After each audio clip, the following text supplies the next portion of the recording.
What's up everybody, it's me Chris and I've got another great video for you. In this one we're going to be taking a look at the brand new DualShock 4 from PlayStation.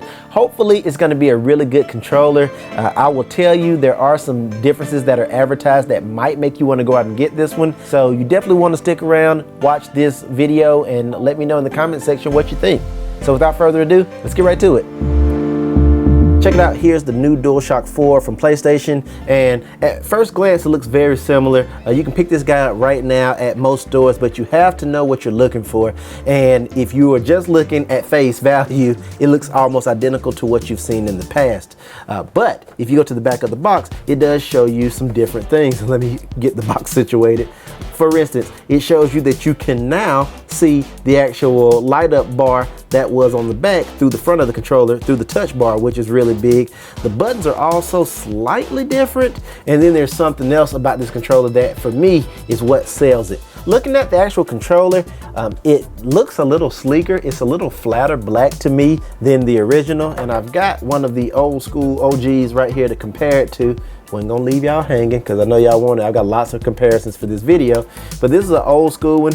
Ignore the analogs that they're chewed up. This is a test controller, but you can see this is more of a flat black, kind of like what Apple's using on the new iPhone, but it's very flat there as opposed to this has a little bit of sheen to it, and everything else looks about the same. One thing I will tell you is that the PS button is ever so slightly bigger, maybe. The analogs look about the same, but they're a little lighter gray, as is the D-pad is more of a shiny, whereas this is a more tactical, kind of lighter gray there as well.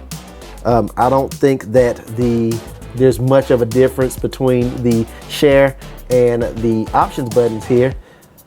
It's negligible, but I think that just this finish makes it a little bit easier to find those if you're not looking for them. The touchpad feels about the same. This one, again, everything about the old model is a lot slicker, as you can kind of see that sheen about it. And on this newer one, everything's flatter. So it's easier to grip in my opinion. The face buttons, same thing there, and they look slightly bigger to me. Let's see. Absolutely, I think on the new controller, the face buttons are much easier to find and press. So that's a good thing. Up top, and again, ignore that I'm missing some parts on this controller. Everything else looks pretty much identical. Overall, in the hand, it feels roughly the same. So I'm gonna bring some other controllers in just to give you a comparison look-wise. And let's bring in one of my other modded controllers. This is my, what is this? I guess this is my Call of Duty Black Ops 3 controller. Yeah, there's the 3 there. And it's still one of my favorite controllers that I play with that's PS4 related, and it looks again about the same, but those face buttons being a bit bigger and that grippier texture would have been nice on this controller, especially for an FPS game. So you've got that going for it. I've got paddles and things on the back of this one, so don't mind any of that. I will be modding this controller at some point, but again, this is just preliminary, just taking a look at it and comparing it. Bring in another controller. Let's look at what we got back there. This is one that I'm keeping pristine. This is my Darth Vader controller that came with the console, and this is a custom controller from PlayStation. It says Star Wars on the touchpad there, but it is going right back in the packaging after this video. But it is a beaut, and that's supposed to be that color because it's supposed to match the top of the console there, but you get it. But beautiful controller, and when you compare these, I don't know, I like both of them. They both look really good, but this one's more for me to look at, this one's more for me to touch. Let's look at one more, my 20th anniversary controller, which is also just for me to look at, not touch. This one goes back into plastic as well, but this is my 20th anniversary edition, and neither of those two that I just showed you, that the Darth Vader or this one, have been modded. So they're pristine, but this is a beautiful controller also. But again, it is lacking that tactile feel, and these buttons I feel are much better on this new one as opposed to this other one. Here is one more option. This is my white controller that's been hanging around forever. Love this controller. It's also got some paddles and some other stuff on it. It's been modded several different times. And I made some custom buttons on this one that are more raised up, which I really like playing with this one.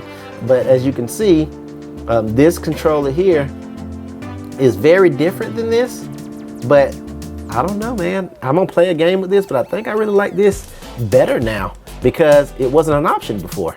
Last but not least, my ace in the hole controller I've been playing with a lot. This is my Hori pad, and I love this controller. I've got it set up so that I can work on it the way that I want to work with it, and it's just all nasty. I hadn't cleaned it in a while, but I really like this controller quite a bit, and I like it more than anything else because it's corded, as opposed to these that were wireless and you use the cord to charge it.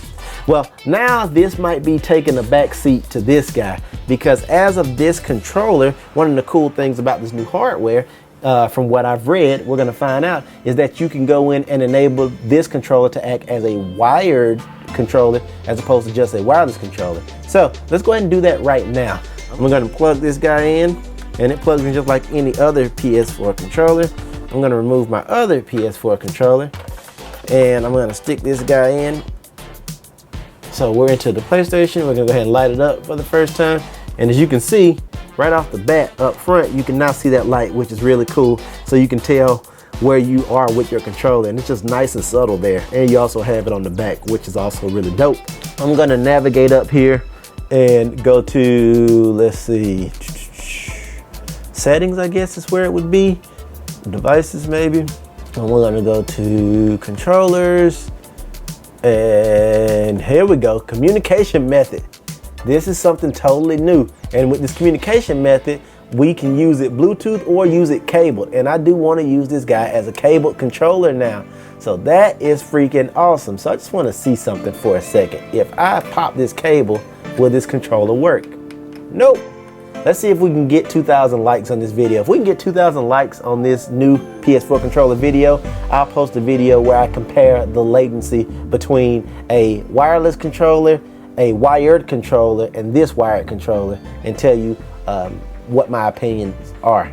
Anyway, guys, just wanted to share this one with you. I'm gonna be playing with it tonight. I'm gonna record a little bit of gameplay, let you guys know what I think. If you got any questions or comments, please let me know. I do plan to mod this guy once I pull it apart and see what the insides look like. So you definitely wanna stick around if you don't wanna miss that.